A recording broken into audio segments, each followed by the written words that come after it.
صورتیں نہ جانے کس دیس بستیاں ہیں، اب جن کے دیکھنے کو آنکھیں ترسیاں ہیں۔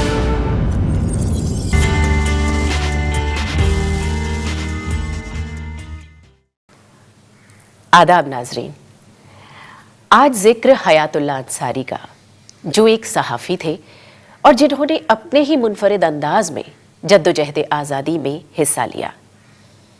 آپ اخبار ہندوستان کے مدیر تھے اور جب 1942 میں اخباروں پر انگریز حکومت نے پابندی لگائی تو آپ کا اخبار بھی بند ہو گیا۔ ایسے میں جدوجہد آزادی میں حصہ لینے کے لیے آپ نے ایک انوکھا طریقہ نکالا۔ آپ ایک بلیٹن تیار کرتے تھے جس میں انگریزوں کے ظلموں کی داستان بیان کی جاتی تھی، اور پھر اس بلیٹن کو وہ اپنے اسکوٹر کی ڈگی میں رکھتے تھے، اور پھر اس اسکوٹر کے ساتھ وہ ممبئی میں مختلف مقامات پر جاتے تھے اور اس کو بجایا کرتے تھے۔ اس کارکردگی میں آپ کے ساتھ مشہور فلم ڈائریکٹر چیتن آنند بھی ہوا کرتے تھے، اور اس طرح سے ان دونوں نے مل کر اپنے اسکوٹر کو ایک چھوٹا سا ریڈیو اسٹیشن بنا دیا تھا۔ یہ ریڈیو بلیٹن بامبے میں 1942 سے آزادی حاصل ہونے سے کچھ پہلے تک چوری چھپے نشر کیا جاتا رہا، لیکن پولیس آپ کو اور آپ کے ساتھیوں کو گرفتار کرنے کی بھرپور کوششوں کے باوجود ناکام رہی۔ آج ہم بات کریں گے مشہور صحافی، افسانہ اور ناول نگار، ماہر تعلیم اور مجاہد آزادی جناب حیات اللہ انصاری کی۔ آپ وہ کانگریسی رہنما ہیں جنہوں نے ثابت کیا کہ ایک ہی شخصیت بیک وقت گوناگوں صفات کی مالک کیسے ہو سکتی ہے۔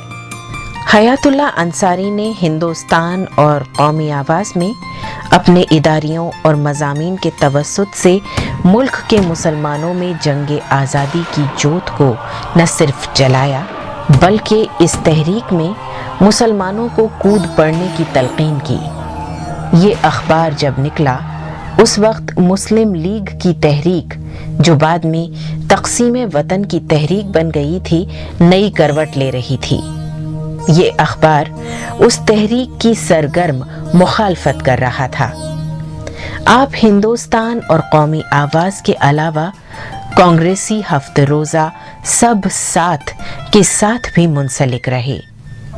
آپ کے مضمون اور اداریوں کے بنیادی مدعے جمہوریت، سیکولرزم اور سوشلزم کے گرد طواف کرتے تھے۔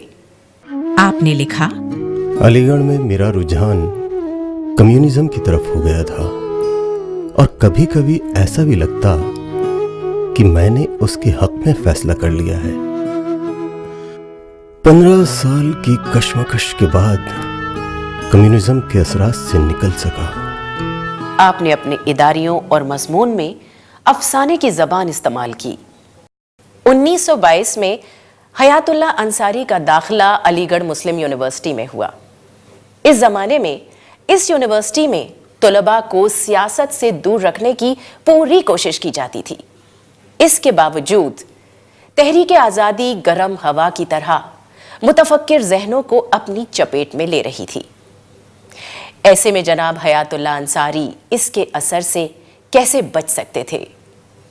آپ نے باقاعدہ کانگریس پارٹی میں شمولیت اختیار کر لی، اور جب پنڈت جواہر لال نہرو علی گڑھ آئے تو جن طالب علم لیڈروں نے ان کے استقبال میں بڑھ چڑھ کر حصہ لیا، ان میں حیات اللہ انصاری کا نام سرِ فہرست تھا۔ دراصل پنڈت نہرو کو پہلی بار علی گڑھ لا کر تقریر کروانے والے حیات اللہ انصاری ہی تھے۔ پنڈت جواہر لال نہرو سے اپنی قربت کا ذکر کرتے ہوئے حیات اللہ انصاری لکھتے ہیں، قدیم دور میں فرنگی محل مذہبی تحریکوں کا مرکز رہا تھا۔ کچھ ہی دنوں کے بعد وہاں سیاست کا دور بھی آ گیا، اور وہ لائے جواہر لال جی۔ جب تحریک آزادی نے زور پکڑا اور بھارت چھوڑو تحریک پورے ملک میں پھیل گئی تو برٹش حکومت نے اور بھی سخت رویہ اپنایا، جس کے نتیجے میں کانگریس کے تقریباً تمام بڑے رہنماؤں کو گرفتار کر لیا گیا، اور اس تحریک کی حمایت کرنے والے اخبارات بھی بند کر دیے گئے۔ حیات اللہ انصاری کی باغیانہ تحریروں और इदारियों के सबब हिंदुस्तान भी बंद कर दिया गया। इसके बाद आपने इशरत अली सिद्दीकी, मोहम्मद हसन क़िदवाई और अब्दुल मुजीब सहालवी के साथ मिलकर बारादरी कैसरबाग लखनऊ से एक और हुर्रियत पसंद अखबार निकालने की स्कीम बनाना शुरू की। लेकिन अंग्रेज हुकूमत को इस स्कीम की भनक लग गई और हयातुल्लाह अंसारी और उनके साथियों को एक दूसरे से अलग करने की गरज से वो जगह खाली करा ली गई जहां से आप और आपके साथी अखबार निकालने की सोच रहे थे। जल्द ही महात्मा गांधी की शख्सियत से मुतासिर एक साहिबा उम्मतुल इस्लाम ने हयातुल्लाह अंसारी को अखबार निकालने के लिए बम्बई बुलाया। उम्मतुल इस्लाम की दावत पर मुंबई पहुंचने से जहां आपका महात्मा गांधी के उसूलों से करीबी राब्ता पैदा हुआ, वहीं आपका तारुफ फिल्मी दुनिया से भी हुआ। आपको फिल्में अवाम तक पैगाम पहुंचाने का जबरदस्त जरिया लगी और इसीलिए आपने कम्युनिज्म और सोशलिज्म का पैगाम दूर दूर तक फैलाने के लिए 1946 में फिल्म नीचा नगर लिखी, जिसे रशीद अनवर ने प्रोड्यूस किया और चेतन आनंद ने डायरेक्ट। इस फिल्म ने खुलकर अमीरों के हाथों गरीबों के इस्तेहसाल की दास्तान बयान की। माली एतबार से ये फिल्म कामयाब नहीं हुई, लेकिन 8 फिल्मों में इसका शुमार आज भी किया जाता है। ये हिंदुस्तान की पहली फिल्म थी जिसने फ्रांस से एक बैनुल अक़वामी अवार्ड, कांस फिल्म अवार्ड हासिल किया। वो मुसलमानों के अलग सियासी जमात बनाने के बिल्कुल खिलाफ थे। सियासत में मजहब के बेजा इस्तेमाल को देखकर वो उन मजहबी रहनुमाओं को जो कांग्रेस की तहरीक से इत्तेफाक नहीं रखते थे या फिर कांग्रेस से अलग रहते थे, उन्हें शिद्दत पसंदाना शक की नज़र से देखने लगे थे। हयातुल्लाह अंसारी किसी भी किस्म की फ़िरका परस्ती के मुखालिफ थे। 1942 में गांधी जी की क़यादत में भारत छोड़ो तहरीक अपने उरूज पर थी। ऐसे में आपके अखबार हिंदुस्तान पर पाबंदी लगा दी गई। 1945 में जब तहरीक आज़ादी अपने फैसला कुन मोड़ पर पहुंची तो तहरीक जंगे आज़ादी फैसला कुन मोड़ पर पहुंच चुकी है। ऐसे वक्त में इस तहरीक में मुसलमानों की शिरकत को यकीनी बनाना जरूरी है। मैंने रफ़ी अहमद क़िदवाई से कहा है कि हफ्त रोज़ा हिंदुस्तान को उर्दू रोजनामे के तौर पर निकालने का बंदोबस्त करें। पंडित जी, क्योंकि हिंदी रोजनामा हिंदुस्तान दिल्ली से शाया हो रहा है, ऐसे में यह मुनासिब नहीं है कि मुल्क में हिंदी हिंदुस्तान और उर्दू हिंदुस्तान की शनाख्त बने। बात तो मुनासिब है, तो फिर उर्दू रोजनामे का कोई नाम तजवीज़ कीजिए।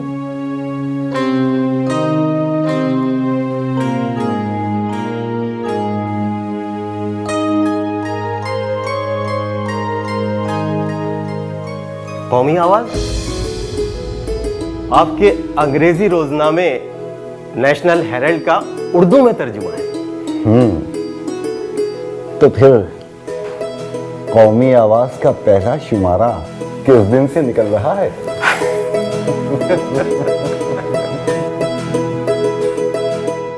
इस तरह कौमी आवाज, जिसकी पेशानी पर हयातुल्लाह अंसारी का नाम बहैसियत मुदीर लिखा था, 1944 में पंडित जवाहरलाल नेहरू की सरपरस्ती में लखनऊ से निकलना शुरू हुआ। कौमी आवाज के जरिए आपने उर्दू सहाफत को रोजनामे के जदीद तरीन मयारों से मुतारिफ कराया। हयातुल्लाह अंसारी बाबा कौम महात्मा गांधी की शख्सियत और ख़ासकर उनके अदम तशद्दुद के फ़लसफ़े से बहुत मुतासिर थे। 1938 में पंडित जवाहरलाल नेहरू ने हयातुल्लाह अंसारी को तरबियत के लिए गांधी जी के आश्रम में भेजा और वहाँ जाकर हयात साहब ने गांधी जी के फ़लसफ़े को बहुत करीब से समझा। तो आपने वहाँ 21 दिन क़याम किया?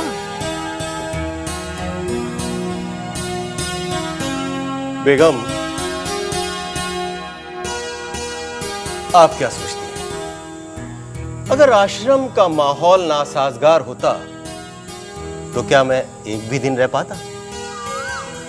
हाँ, ये तो है।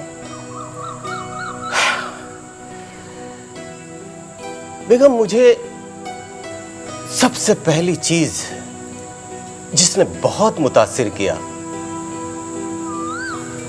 आश्रम में हर मजहब का मानने वाला आता है, और यही नहीं, हर मजहब के मुताबिक उसे इबादत का हक हासिल है और हर किस्म की सहूलियात मुहैया कराई जाती हैं। अरे वाह, आपकी बातें सुनकर तो मेरा भी जी चाह रहा है कि मैं वहां जाऊं। जरूर जरूर जाइए। दूसरी बार जब हयातुल्ला अंसारी वारधा आश्रम गए तो आपकी अहलिया बेगम सुल्ताना हयात भी आपके साथ थीं। इस बार आपने वहां 21 दिन क़याम किया। आपका कलम बुनियादी तौर पर सियासी रंग समेटे हुए था, इसलिए आपकी कहानियों और नॉवेलों में भी इस रंग की भरपूर बौछार मिलती है।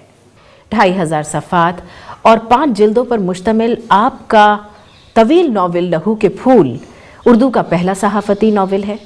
इस नॉवेल में आपने बड़ी कामयाबी के साथ हिंदुस्तान की रंगारंग तहजीब और तारीख़ को समोया है। इस नॉवेल की कहानी 1911 के आखिर में शहंशाह जॉर्ज पंजुम की ताजपोशी के साथ शुरू होती है और 30 जनवरी 1948 को गांधी जी के कत्ल के साथ ख़त्म होती है। नॉवेल में जहाँ जहाँ गांधी जी का जिक्र आया है, हयातुल्ला अंसारी ने उन्हें शहीद के लक़ब से नवाजा है। हिंदुस्तानी किस तरह से मुत्तहिद हुए, अलग हुए, उलझे और एक दूसरे से गुथे। महात्मा गांधी को बाबाए कौम का दर्जा किसने दिया? आज तारीख़ का अहम दस्तावेज़ ये ज़ख़ीम नॉवेल उस वक्त के हालात हाजरा का आँखों देखा हाल क़ारीन के सामने पेश करता है। क़ारीन को अंग्रेज़ हुकूमत में रूनुमा होने वाली हर छोटी बड़ी तब्दीली से आशना कराता है और मुल्क और मुआशरे के हालात के तय क़ारीन की सोच का रुख मोड़ता है। खानवादा-ए उलमा-ए फ़िरंगी महल दुनिया का वो तन्हा ख़ानदान है जिसमें कम अज़ कम 1000 साल से न सिर्फ पढ़े लिखे बल्कि नाबेग़े रोज़गार उलमा पैदा होते रहे हैं।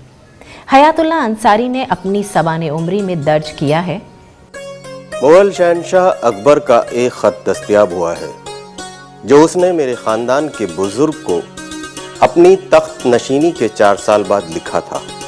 इस बात से अंदाज़ा होता है कि आपका ख़ानदान मजहबी उलूम का गहवारा था। आपकी पैदाइश इस ख़ानदान में 1 मई 1901 को मोहल्ला फ़िरंगी महल लखनऊ में हुई। आपकी वालदा सायरा बानो मोहान के एक ज़मींदार ख़ानदान से ताल्लुक़ रखती थीं। मेरी वालिदा की किताबों में अल्फाज के पर्चे, खातून के पर्चे, अवध पंच के चंद नंबर महफूज थे।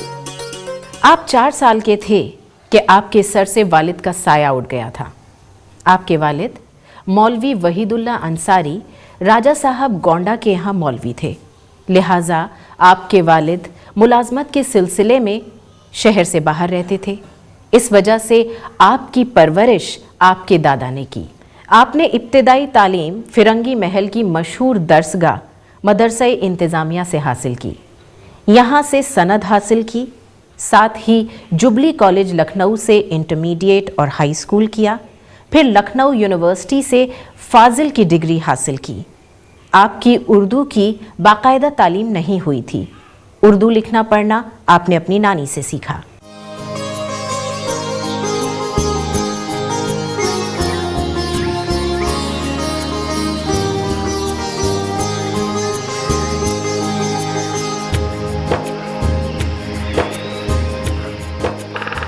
ये देखिए नानी जान,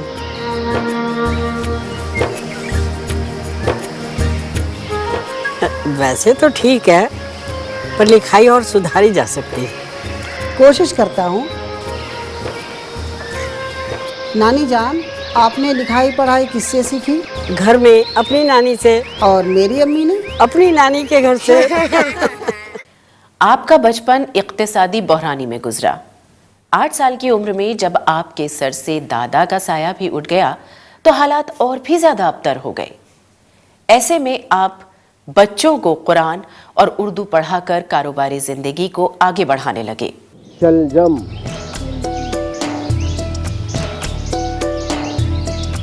آپ بیٹا یہ پڑھو، یہ اس کو پڑھو پھر مجھے بتانا۔ ابھی پہلے دیکھ لو، لکھ لیا شلجم؟ آپ یہ پڑھو۔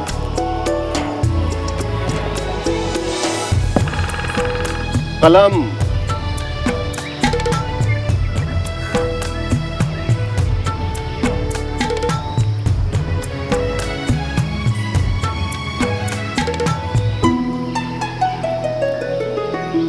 دوات،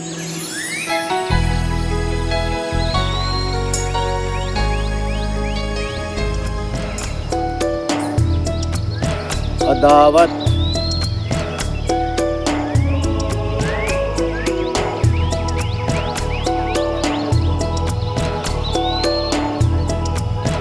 ستم،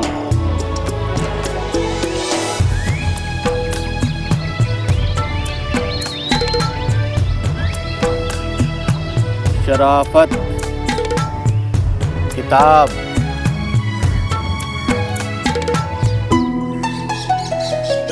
قلم،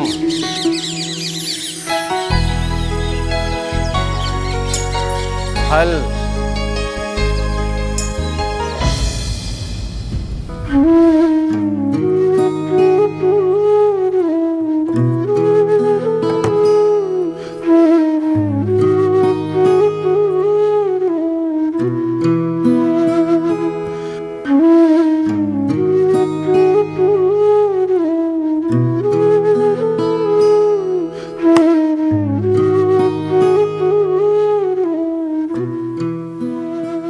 اچھا خاصا عرصہ گزر گیا بچوں کو پڑھاتے پڑھاتے،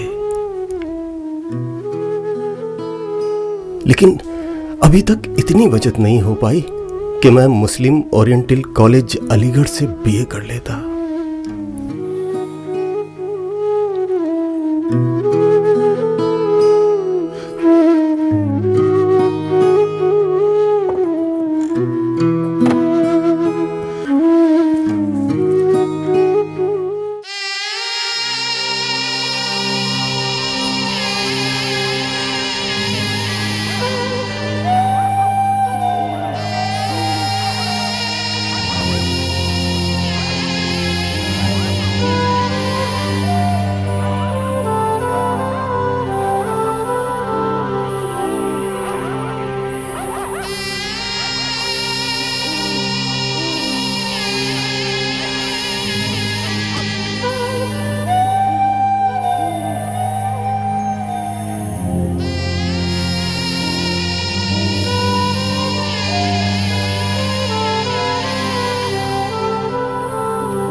تو جب آپ علی گڑھ سے مزید تعلیم حاصل کر کے واپس آئیں گے تو اپنا یہ مکان واپس لے لیں گے، یہی کہا نا آپ نے؟ میں بھی یہی سوچ رہا ہوں، آپ میرے رشتہ دار ہیں، میں نے سوچا آپ سے ذکر کرنا ٹھیک رہے گا، آپ سے مناسب مشورے کے ساتھ ساتھ میری جائیداد بھی محفوظ رہے گی۔ آپ اس کی بالکل فکر نہ کریں، تعلیم یقیناً اہمیت کی حامل ہے۔ میں آپ کا مکان لے لیتا ہوں اور آپ کو 10,000 روپے دے دیتا ہوں۔ جب آپ یہ 10,000 روپے مجھے واپس دیں گے تو میں یہ مکان آپ کو واپس دے دوں گا۔ مناسب رہے گا۔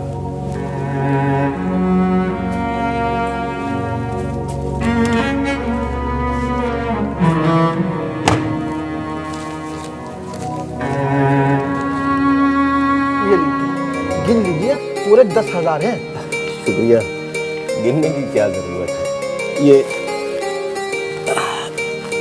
ये कागजात।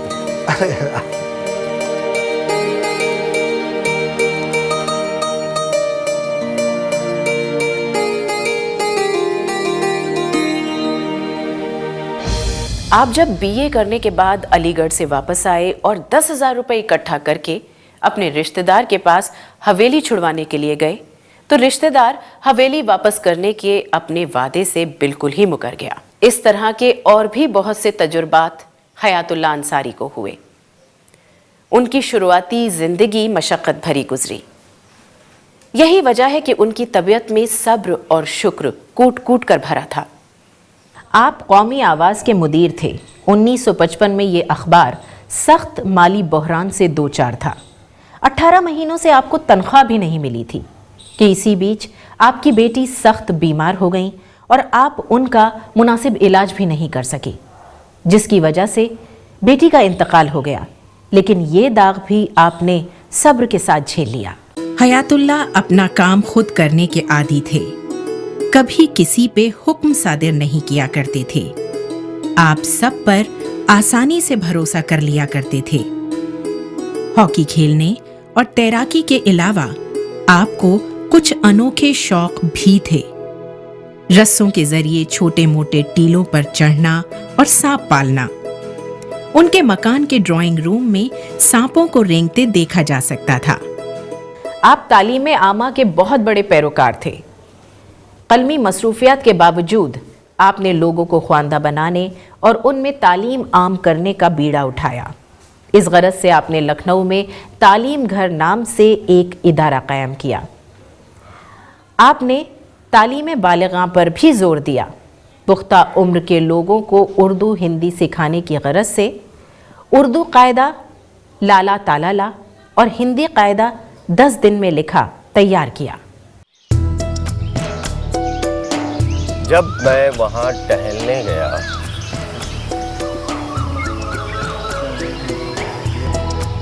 हल्की हल्की धूप खिली हुई थी।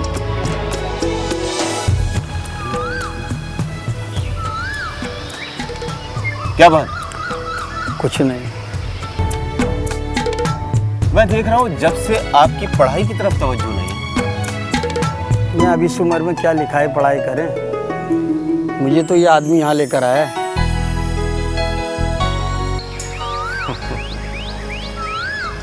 नहीं तो आप नहीं आते। देखो भाई, तालीम की कोई उम्र नहीं होती। तालीम तो एक जेवर है, जब चाहे इससे खुद को आरास्ता कर ले। मेरे पास 2 कायदे हैं, एक उर्दू का और एक हिंदी का, और मेरा दावा है आप किसी भी उम्र में हो 10 रोज तक लगातार आप इसे पढ़ लेंगे तो आप प्रूफ पहचानने लगेंगे। जी जी, आप सबको बताने लगेंगे। ये लीजिए, इसे पढ़िए, आपको परेशानी नहीं होगी। ठीक है? हाँ, तो क्या लिखा आपने? बाग में टहलने गया, इतनी देर में रानी साहिबा वहां तशरीफ ले आई।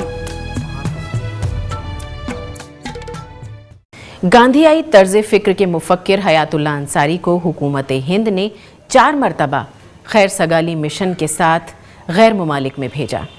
आप जिन भी मुल्कों में गए वहाँ की आम जिंदगी का मुताला करना आपने अपना मकसद समझा।